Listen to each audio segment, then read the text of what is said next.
শুভ সন্ধ্যা। Share বাজারের মূল খবর ডেইলি মার্কেট আপডেটে আপনাদের স্বাগতম। সূচক আজ ফ্ল্যাট নোটে শেষ হয়েছে এবং 8.06 পয়েন্ট বা 0.16% সামান্য হ্রাস পেয়ে 5,191 পয়েন্ট হয়েছে। বাজারে লেনদেনের পরিমাণ ছিল 428 কোটি টাকা, যা আগের দিনের তুলনায় 17.90% বেশি।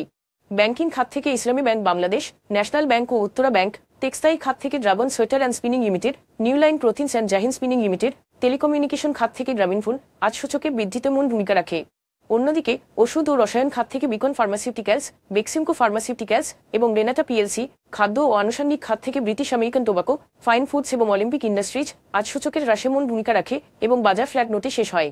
খাতভিত্তিক লাভ লোকসানের হিসেব অনুযায়ী টেক্সটাইল খাতে আজ সর্বোচ্চ 0.40% এবং এনবিএফআই খাত থেকে দ্বিতীয় সর্বোচ্চ 0.35% মূল্য বৃদ্ধি পায়। অন্যদিকে বিমা খাতে আজ সর্বোচ্চ 0.47% মূল্য হ্রাস পায়। মূল্য হ্রাস পাওয়া শীর্ষ 20-এ আজ টেক্সটাইল খাতে 6টি কোম্পানি রয়েছে। ওয়েস্টার্ন মেরিন শিপইয়ার্ড, সুরভির ইন্ডাস্ট্রিজ এবং ফিনিক্স ফাইন্যান্স অ্যান্ড ইনভেস্টমেন্টস আজ সর্বোচ্চ লাভ করেছে। অন্যদিকে ফাইন ফুডস, আনিমায়ার ডাইং এবং মেট্রো স্পিনিং আজ সর্বোচ্চ মূল্য হারায়। তবে এই শেয়ারগুলোর কোনো মূল্য সংবেদনশীল তথ্য জানা যায়নি।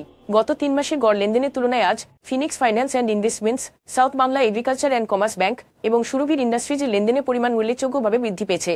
তবে এই শেয়ারগুলোর লেনদেন বৃদ্ধির স্বাভাবিক কোনো কারণ জানা যায়নি। আজকের শীর্ষ দুটি সংবাদ। অস্থায়ী বাংলাদেশ পরিসংখ্যান ব্যুরো তথ্য অনুসারে 2025 অর্থবছরের প্রথম ত্রৈমাসিকে বাংলাদেশের অর্থনীতি উল্লেখযোগ্যভাবে মন্থর রয়েছে। এ সময় জিডিপি প্রবৃদ্ধির হার কমে 1.81% নেমেছে, যা গত 15 প্রান্তিক কিংবা প্রায় 4 বছরের মধ্যে সর্বনিম্ন। চলতি অর্থবছরের সাময়িক হিসাব অনুযায়ী জিডিপির আকার 12,66,600 কোটি টাকা। আগের অর্থবছরের প্রথম প্রান্তিকে ছিল 11,70,300 কোটি টাকা। শেখ হাসিনার সরকারকে ক্ষমতাচ্যুত করা সহ রাজনৈতিক অস্থিরতা এবং অবশ্যই বন্যার ফলে কৃষি এবং শিল্প খাত ব্যাহত হয়, যার দরুন এই খাতগুলির প্রবৃদ্ধি 2.33% হ্রাস পেয়েছে। বিশ্লেষকরা বলছেন, অর্থবছরের প্রথম প্রান্তিকে বন্যা ও শ্রমিক অসন্তোষের মতো নানাবিধ চ্যালেঞ্জ ছিল, যা সার্বিক উৎপাদনে প্রভাব ফেলে। সাবেক আওয়ামী লীগ সরকারের আমলে অনিয়ম দুর্নীতির কারণে সংকটে পড়া 6 ব্যাংকের সম্পদের মান পর্যালোচনায় 2টি আন্তর্জাতিক প্রতিষ্ঠান দিয়ে নিয়োগ দিয়েছে বাংলাদেশ ব্যাংক। প্রতিষ্ঠান দুটি হল আর্নেস্ট অ্যান্ড ইয়াং ও কেপিএমজি। এশিয়ান ডেভেলপমেন্ট ব্যাংকের অর্থায়নে First Security Islami Bank, Exim Bank, Global Islami Bank, Social Islami Bank, ICB Islamic Bank ও ইউনিয়ন ব্যাংক। সূত্র মতে, আর্নেস্ট অ্যান্ড ইয়াং নিরীক্ষা করবে Global Islami Bank, Social Islami Bank ও আইসিবি ইসলামিক ব্যাংকের সম্পদের মান। কেপিএমজি নিরীক্ষা করবে First Security Islami Bank, Exim Bank ও ইউনিয়ন ব্যাংকের সম্পদের মান।